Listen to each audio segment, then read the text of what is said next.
Hello! I have tried to make the intro to this video 5 times and I cannot seem to do it. I don't know what's wrong with me. Something is just not computing in my brain, but I am updating you and I'm here, and so here we go. Hi, I am doing well. I have been eating pretty good. I've cut out a lot of the crap that I normally would eat, just excessive cookies, excessive sweet anything really, plus any fast food is just Corey had some fast food yesterday and I had a couple fries, but that was it, and I'm just really proud of myself. Just that small accomplishment of saying no to things that I otherwise would give into makes me feel so strong and like I can do this. I've also added a lot of fruit into my diet and I am eating more vegetables, so on the whole, I'm feeling like I'm moving in the right direction and I feel quite good about that. I wanted to talk today about making changes, especially in the diet, but in any part of your life, because I don't have anything else really to talk about. And I have received a slew of messages and comments about making changes, especially to veganism or vegetarianism, so I thought I'd talk about that. A lot of times when people are looking to make a change in their life, they see it as black or white. They have to either be one thing or another.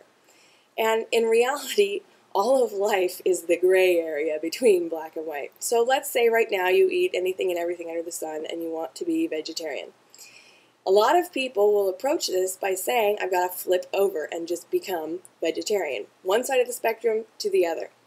And they find this really difficult, and I get messages all the time saying, I really, really want to be vegetarian or vegan, but I just don't know how to make the switch. It seems so overwhelming. I have to learn all these new recipes, and I don't even know what to eat half the time. And to that I say, don't put so much pressure on yourself, and don't make it so hard.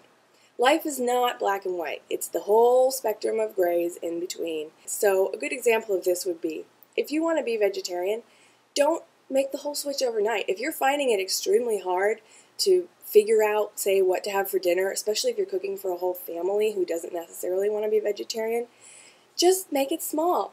Decide perhaps that you're going to have a vegetarian breakfast or a vegetarian lunch.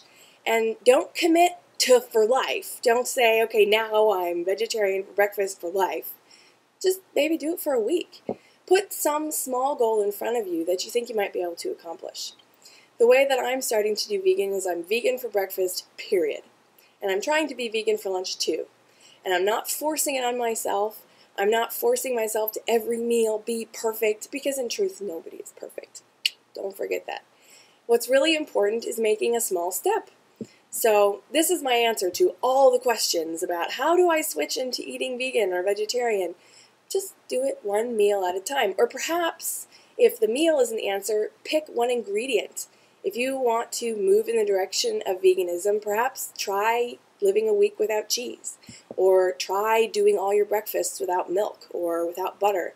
Pick something that you might be able to give up, maybe be able to work around creatively, and just stick with it. Just for a short period of time, give it a try. Gray area. Because if you never try, you'll never know whether it's possible. And sitting around fretting about, oh my gosh, how do I do this? How do I make this switch? I don't know if I can do it all the time. Well, don't. It's not the end of the world. And I also get questions, I suppose, on the same train of thought that say, I'm vegan most of the time, but I feel really guilty calling myself vegan if I have a few eggs, or some people are really strict and say, I had some honey, I don't think I should call myself vegan anymore. Don't sweat it. It's ridiculous to sweat over these silly things.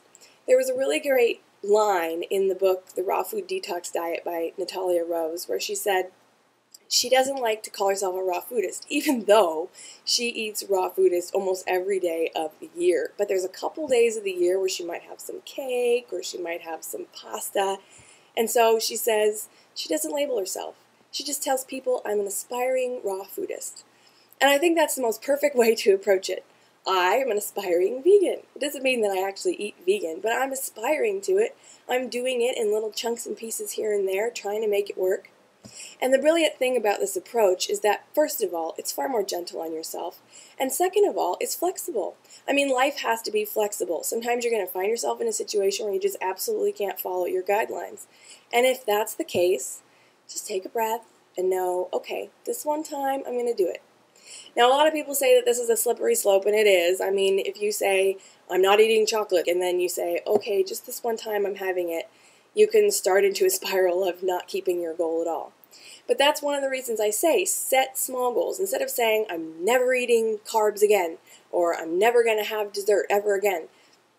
I mean, this is not realistic. You are going to eat these things at some point in your life. It's better to create a small chunk of time, like say, today I'm eating vegan, or this week I'm not eating cheese, or this month I'm avoiding dairy, and keeping it just within that time parameter because it takes the pressure off.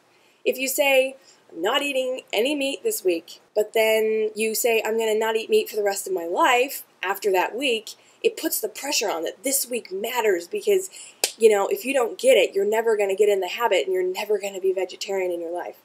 Don't put the pressure on yourself. Say, if you, for example, don't want to eat meat, say, I'm not going to eat meat this week. And if at the end of the week you want to go out and have a huge juicy steak, by all means, go have it. Just do it for a small, short time. Test it out, feel it out, experiment a bit, and slowly, gradually, you'll find that through the process of these small tests, you're learning enough to be able to do it in bigger chunks of time. And I guess that's all I have to say. I hope that made sense and possibly was helpful for some of you. I'll see you guys next week. I hope you're all sticking to your plans and doing well. I'll see you on Facebook. Check out my blog. I've made some interesting posts. There's some recipes over there. Today, a post on the books that I read last year is going up. So if you're interested in things that I read over the course of 2011, that will be there.